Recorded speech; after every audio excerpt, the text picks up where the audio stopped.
Bonjour à vous les perles d'éveil, j'espère que vous allez bien. Donc aujourd'hui ce sera une vidéo que je ne mettrai pas tout de suite en ligne évidemment. Nous sommes le 5 septembre. Une deuxième vidéo pour cette journée où je vais mettre la vidéo un peu plus tard. C'est une vidéo que j'aimerais adresser aux flammes jumelles, celles qui sont sur le parcours. Puisque là je remets à nouveau la main sur des écrits et ça me ramène aux soins que j'ai pu faire il y a 2 jours et sur des vérités qui ne sont pas toujours évidentes à entendre et vous mettre en lumière le fait qu'on a les informations, même si on n'est pas encore prêt à les entendre ou à les mettre en place.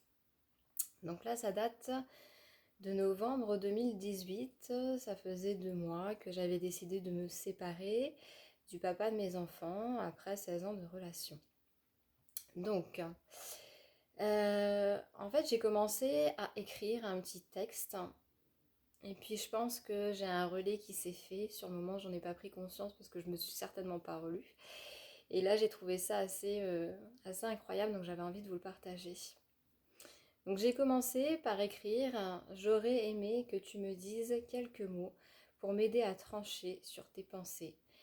Et j'ai encore ce goût amer qu'on ait pu s'expliquer. Ces silences qui nous ont noyés nous poussent à présent vers un nouveau chemin. Donc ça, c'est ce que j'avais écrit parce que, bah voilà, quoi, j'avais fait ma rupture par écrit et le papa de mes enfants m'a jamais dit si... Enfin voilà, il en a pris acte évidemment puisqu'on s'est séparés, mais il ne m'a jamais fait part de ses sentiments, de son amertume ou du fait que c'était normal qu'on se sépare. Enfin voilà, il n'y a pas eu vraiment d'échange, donc il n'y a pas eu de clash, hein. On s'est toujours respecté, mais il n'y a pas eu d'échange pour se dire merci ou je te déteste. Bref, j'ai continué d'écrire en disant merci pour ta présence et ta patience. Merci pour ton indulgence. Pardonne-moi mes incompréhensions et ma lenteur. Pardonne-moi mes incompétences. Comprends ce que nous vivons et apprends de ce que nous traversons.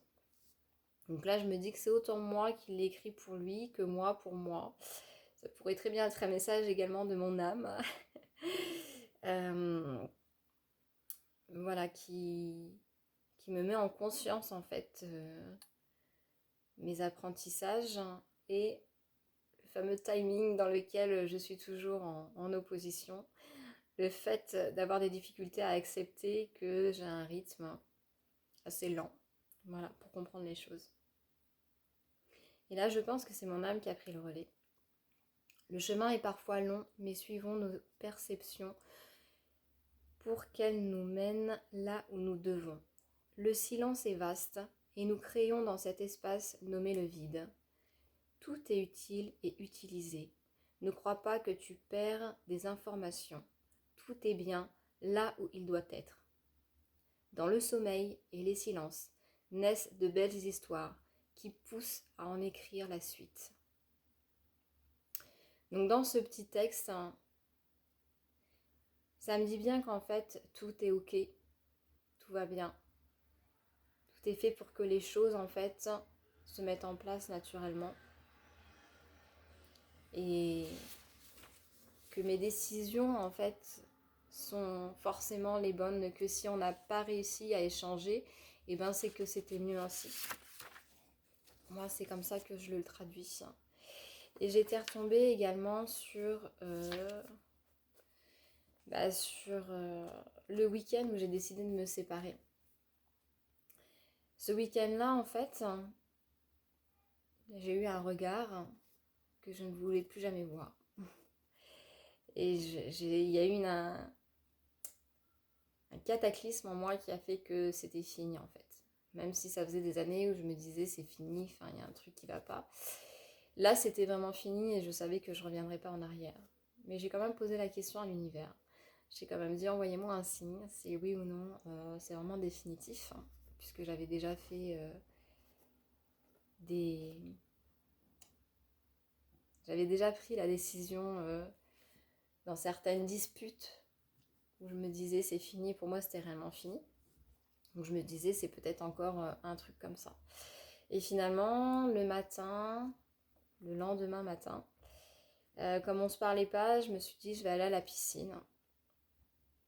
J'étais faire quelques brasses. Et puis je me suis installée dans un petit coin.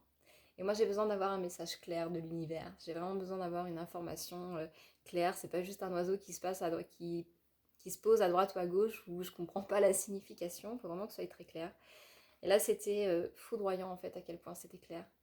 Puisque j'ai posé ma question la veille et puis le lendemain matin, quand je suis allée à la piscine m'asseoir, dans un petit coin côté spa, il y avait deux femmes qui discutaient entre elles et qui expliquaient la fin de leur relation. Et qui se disaient, bah voilà, on le savait, ça faisait une quinzaine d'années qu'on était ensemble et finalement on partageait pas les mêmes projets, on n'avait que très peu d'échanges, là ma vie a complètement changé, c'est tout autre avec la personne que j'ai rencontrée. Et il y avait plein de messages, de synchronicité qui faisaient un rappel par rapport à mon histoire que j'avais eue avec le papa de mes enfants. Euh, sur le fait qu'on se soit rencontrés jeunes, sur le fait que on s'aimait, qu'on se respectait et qu'on ne voulait pas blesser l'autre, mais qu'il y avait quand même des incohérences par rapport à cette vie de couple qu'on n'a pas forcément discuté, mais qu'on ne voyait pas forcément tous les deux de la même façon. Euh, et voilà, en gros, ces femmes discutaient et disaient, bah voilà quoi, qu'elles ne regrettaient pas d'avoir pris cette décision l'une comme l'autre, de s'être séparées malgré l'amour qu'elles pouvaient porter à leur ex ou le fait d'avoir des enfants ou le fait de devoir quitter tout ce qu'elles avaient construit. Voilà. Et que finalement, c'était la plus sage décision qu'elles avaient prise. Donc j'avoue que j'avais un petit peu les boules sur l'instant, mais j'ai bien compris en fait que c'était l'univers qui me parlait. Donc j'ai pas osé les interpeller. Puis en fait, je suis partie à la douche, elles étaient toutes les deux présentes. Et on sait jamais, peut-être qu'elles verront cette vidéo. Donc merci à vous, mesdames. Hein. Vous vous reconnaîtrez bien. Et je leur ai dit, bah, j'ai écouté votre conversation et je vous remercie beaucoup parce qu'elle me permet de prendre une décision. Et tout ça pour vous dire qu'en fait, j'ai toujours eu des informations, des messages, mais comme souvent, on, on préfère laisser la responsabilité à l'autre de nos choix et de nos actes. Parce que comme ça, on peut se dire, ah bah oui, mais c'est pas moi qui ai pris la décision. Ah bah oui, mais c'est pas moi qui ai fait ce choix, je le subis. Voilà, comme ça, je suis en mode victime. Je suis pas en mode bourreau. Mais on n'est pas obligé d'être victime ou bourreau. On peut très bien être juste soi et laisser passer les choses. Et laisser la responsabilité à l'autre bah, de souffrir ou de s'exprimer, etc., etc. Voilà. J'avais juste envie de vous partager ça pour que vous preniez bien conscience en fait que tous les messages, vous les avez depuis le début. Vous savez comment votre histoire tourne, pourquoi elle tourne de cette façon, et ce que vous avez à faire, à mettre en place pour que les choses évoluent, changent, et que vous soyez totalement libre. Voilà, ce grand mot, la liberté qui fait peur, parce que ça nous oblige en fait à prendre notre responsabilité. Je le répète très souvent, mais c'est ce qui fait toute la différence entre une personne libre et une personne en sécurité. Parce que les personnes qui choisissent la sécurité ne sont finalement jamais libres si elles ne choisissent pas leur liberté. Parce qu'elles ont toujours la contrainte de devoir demander à l'autre si ça ne va pas l'impacter, demander à l'autre si ça ne va pas aller à l'encontre des choix d'une majorité, etc., etc. Et quand vous êtes sur ce parcours de flammes jumelles, c'est vraiment à ça que ça nous ramène en fait. C'est vraiment le fait d'être unique, seul, et de faire nos choix en fonction de tout ce qu'on peut ressentir sans faire de calcul de qu'est-ce qui va se passer par la suite. C'est juste de choisir que là maintenant c'est bon pour moi. Après on peut peut-être revenir dessus, c'est pas le sujet. Au moment où je décide de me séparer, je me dis pas que on va revenir ensemble. Je me dis pas que c'est éphémère ou qu'en prenant de la distance, les choses vont peut-être s'arranger. Je me dis c'est fini, voilà. Parce que pour moi, ça doit se stopper là. Je sais pas ce qui va se passer par la suite, je sais pas si je vais rencontrer quelqu'un, je sais pas si mon histoire, à ce moment-là où je prends cette décision, était quelque part mûrement réfléchie et juste pour signaler la fin de mon apprentissage avec lui, avec le papa de mes enfants donc. Vous voyez, il y a encore des choses qui coincent. Euh, donc voilà, parce que mine de rien, ça a été un bel et bon apprentissage pour ma part et une très très grosse évolution. Et je reviens également dessus, puisque il y a 2-3 jours, il y a 2 jours, j'ai fait un soin avec une thérapeute où, bah voilà, j'y allais pas pour rien, hein, c'est parce que je fais beaucoup de soins énergétiques, karmiques, sur les liens familiaux, etc.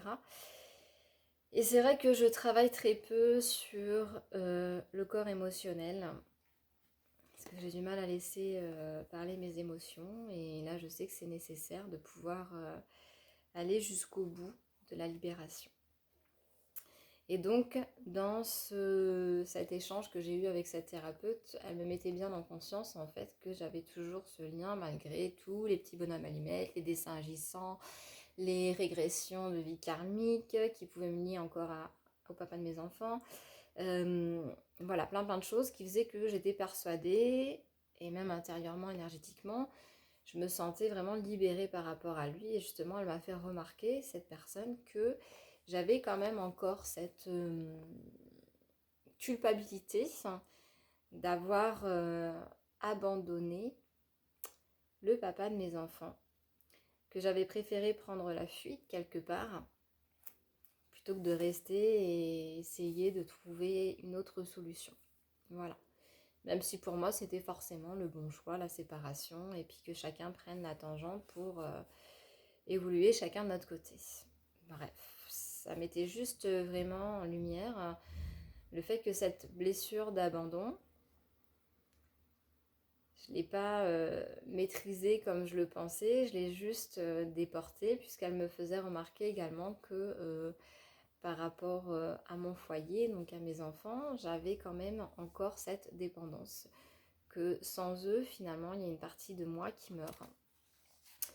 Et si vous avez déjà eu l'opportunité de lire les fragments d'âme, quelque chose sur le sujet ou des vidéos qui nous expliquent que à chaque choc, eh bien, on perd des morceaux de notre âme, donc où elle se trouve sur notre partie gauche, où la personne qui était présente au moment du choc s'en est nourrie et puis les a pris, fait que nous perdons un petit peu plus de notre âme à chaque épreuve, et que nous devons en fait retrouver tous nos fragments d'âme pour ne pas se retrouver à nouveau dans cet état d'abandon et donc d'avoir cette dépendance vis-à-vis des autres, donc moi par rapport à mes enfants, que je suis censée avoir la totalité de mon âme pour pouvoir agir et réagir